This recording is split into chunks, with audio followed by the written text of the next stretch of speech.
दोस्तों मैं नील आज आपको कहानी सुनाऊंगा जंगल में चुड़ैल। आज पूरे 2 साल हो गए। आज ही की अमावस को ही मैंने अपने मित्र गोपाल को अपने सामने खोया था। मैंने उसको रोका भी था लेकिन उसने मेरी एक नहीं सुनी। आखिर उसे अपनी जान गंवानी पड़ी। मुझे भी अकेला कर गया। थोड़ा सनकी था मेरा दोस्त गोपाल। जान हथेली पर लेकर चलता था। चाहे किसी का कोई भी मामला हो वो टांग अड़ाए बिना नहीं रहता। लेकिन दिल का बड़ा अच्छा था। लोगों की अवश्य मदद करता था। 2 वर्ष पहले की बात है। मैं और मेरा दोस्त गोपाल हम दोनों अक्सर समय समय पर घूमने के लिए बाहर जाया करते थे। अब की बार हमने छुट्टी लेकर कहीं जाने का निर्णय लिया। हमने तय किया कि हम इस भीड़ प्रदूषण से कहीं दूर जंगल में चलते हैं। हम दोनों ने सारा सामान बांधा और एक कार लेकर निकल पड़े। हम दोनों एक जैसे जंगल में गए जहाँ पर जानवर का कोई भी नामो निशान नहीं था। छोटे मोटे जानवर तो थे लेकिन जान को कोई खतरा हो ऐसी कोई बात नहीं थी। इसलिए हम दोनों बिल्कुल निश्चिंत थे। हम तकरीबन 60 किलोमीटर आगे आ चुके थे। हमने एक भी गाड़ी नहीं देखी। सड़क पूरी तरह खाली थी। हमारी कार मानो हवा से बातें कर रही हो। हमने एक अच्छी घाटी पर जाकर कार को रोका। हमने सारा सामान निकाल कर घर बनाया, फिर खाना खाया, आग जलाकर शराब पीने लगे। गोपाल ने कुछ ज़्यादा शराब पी ली थी और टाइम भी ज़्यादा हो गया था। सुबह के 3 बज गए थे। अब हम दोनों सो गए। फिर हम अगले दिन दोपहर को 2 बजे उठे थे। गोपाल नशे के धुत में ऐसे ही सो गया था, इसलिए उसको कुछ खुजली हो रही थी, इसलिए उसने स्नान करना चाहा। मैंने बोला चलो मैं भी नहा लेता हूँ, चलो हम कहीं पानी ढूंढते हैं। हम दोनों अपने एक कपड़े एक बैग में लेकर पानी को ढूंढने के लिए निकल गए। हम काफ़ी इधर उधर घूमे लेकिन कहीं पानी नहीं मिला। मुझे लगा कि अब हमें पानी तो मिलने वाला नहीं है, चलो चलते हैं। गोपाल बोला मुझे भी ऐसा ही लगता है, हमें वापस चलना चाहिए। वैसे भी हम बहुत आगे आ गए। अब हम दोनों वापस लौटने लगे लेकिन समस्या हो गई। फिर हम जिस रास्ते से आए थे उसका हमें अंदाज़ा ही नहीं लगा पाए। अभी अंधेरा होने वाला था। हमने अंदाज़ा लगाया, मेन रोड की तरफ निकल पड़े और थोड़ी देर बाद हम मेन रोड पर पहुंच गए। हम वापस घर की तरफ निकल पड़े लेकिन हमको पता नहीं था हम उल्टी दिशा में जा रहे थे। थोड़ी देर बाद पानी की बोलने की आवाज़ आई लेकिन अभी अंधेरा हो चुका था। हम किसी भी तरह अपने टेंट पर लौटना चाहते थे। पुल के पास पहुँचे। वाह क्या मस्त हवा चल रही थी, ठंडी हवा। हम ठंडी हवा में पुल की रेलिंग पर बैठ गए। तभी दूर कहीं भेड़िए की रोने की आवाज़ आई। हम दोनों खड़े हो गए। गोपाल ठीक मेरे सामने था। तभी आकाश में एक काला रंग का पक्षी उड़ रहा था और बोल रहा था मानो वह मैं कहना चाहता था यहाँ से चले जाओ, यहाँ रुकना ठीक नहीं है। मैंने गोपाल से कहा यहाँ से चलते हैं। गोपाल बोला थोड़ी देर और रुकते हैं, यहाँ मौसम बहुत अच्छा है। तभी मेरी आंखें फटी की फटी रही। गोपाल के पीछे एक लड़की खड़ी थी। दूर से वह दिखने में सुंदर लग रही थी पर इस तरह से अचानक देखकर मैं डर सा गया। गोपाल मुझे पूछने लगा क्या हुआ। इतने में वह लड़की पुल की रेलिंग पर चढ़ गई और नीचे पानी की तरफ देखने लगी। मैंने गोपाल से कहा देखो वह लड़की क्या कर रही है। गोपाल ने पीछे मुड़कर देखा। अरे यह तो आत्महत्या कर रही है। गोपाल दौड़कर उसके पास गया लेकिन वह पानी में कूद गई। गोपाल अब उसको देखने लगा। मैं भी दौड़कर गोपाल के पास चला गया और उस लड़की को देखने लगा। वह लड़की चिल्ला रही थी और सहायता के लिए हमको पुकार रही थी। गोपाल ने अपना शर्ट निकालकर मेरे मुंह पर फेंक मारा। वह भी रेलिंग पर चढ़ गया। मैंने उसको रोका, उसका हाथ पकड़ा लेकिन वह पानी में कूद गया। पानी में कूदते ही वह लड़की गायब हो गई। सोचा कि शायद लड़की पानी में डूब गई, इसलिए गोपाल ने गहरी सांसें भरी और वह अभी पानी में डूब गया। कुछ देर बाद गोपाल वापस बाहर आया। मैंने गोपाल को जोर से पुकार कर पूछा क्या मिल गई क्या। वह बोला नहीं मेरे दोस्त, अभी नहीं मिली। एक बार और गोपाल ने गहरी सांस भरी। एक बार वह फिर से पानी के अंदर गया। मैंने अपनी आंखें बंद कर ली और भगवान से प्रार्थना करने लगा, हे भगवान सब कुछ ठीक करना। तभी मैंने अपने दाएं तरफ कुछ महसूस किया। मैंने आंखें खोली, दाएं तरफ देखा तो मेरे पैरों के नीचे से ज़मीन खिसक गई। मैंने देखा कि वही लड़की अभी तो पानी में थी, अब यहाँ पर कैसे बैठी है। मैंने गोपाल को आवाज़ लगाई, गोपाल ये लड़की तो यहाँ पर आ चुकी है, तुम जल्दी से ऊपर आ जाओ। उस लड़की ने मेरी तरफ देखा लेकिन अब की बार उसका चेहरा पहले जैसे सुंदर नहीं था। वह एकदम बिल्कुल भूतिया रूप में थी। मैंने गोपाल को पुकारा, गोपाल बचाओ, यह लड़की नहीं है, यह तो चुड़ैल है। चुड़ैल गोपाल वहीं पर खड़ा हो गया। वह हिल भी नहीं पा रहा था। गोपाल के हाथ पे ठंडे पड़ गए थे। अब पहली बार किसी चुड़ैल को इतनी करीब से देखकर मैंने तो पेंट में ही पेशाब कर दी।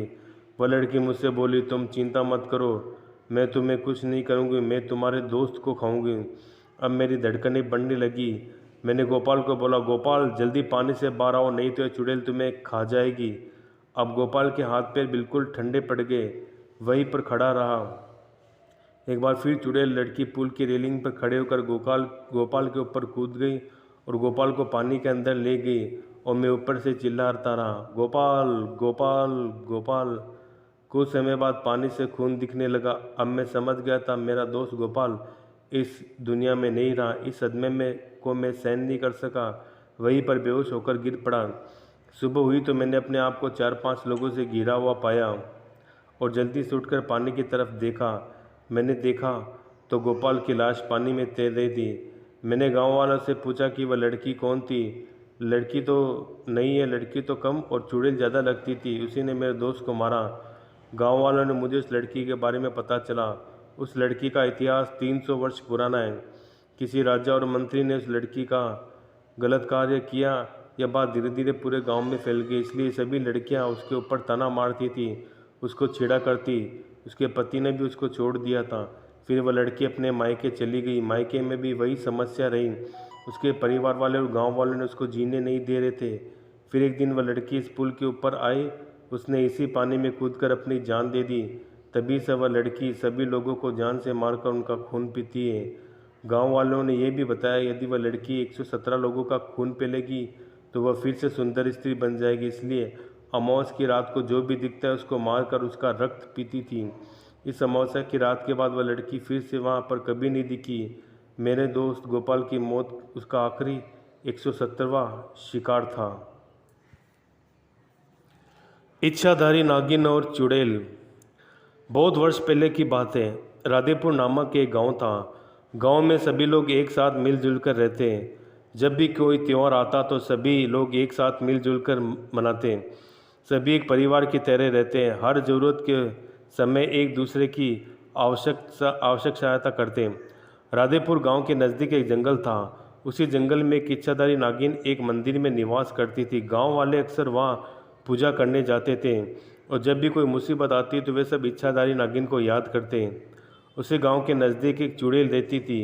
वह चुड़ैल बहुत ही भयानक, काला जादू वाली और ख़तरनाक थी। वह अक्सर अपना रूप बदलकर अलग अलग गाँव में जाकर खिलौने बेचती थी और बच्चों को गायब कर देती। फिर एक दिन वह चुड़ैल राधेपुर गांव में खिलौने बेचने आती और कहती है, खिलौने ले लो, खिलौने ले लो। बच्चों के मनपसंद खिलौने, सस्ते खिलौने, मजबूत खिलौने, बच्चों को मन खुश कर देने वाले खिलौने ले लो। भैया दीदी खिलौने ले लो, बच्चों को बहुत मज़ा आएगा। खिलौने वाले को देख एक बच्चा कहता है, मम्मी मम्मी मुझे खिलौना चाहिए, मुझे वो ट्रक चाहिए, मम्मी दिला दो ना। बच्चे खिलौने के लिए जिद करने लग जाता है। तब माँ बोलती है, नहीं बेटे, अनजान लोगों से खिलौने नहीं लेते। लेकिन बच्चे की जिद के आगे माँ विवश हो जाती है और ट्रक ले लेती है। फिर पड़ोस के कुछ बच्चे भी खिलौने ले लेते, कोई कार तो कोई जेसीबी। खिलौने बेचने के बाद चुड़ैल वापस लौट जाती है।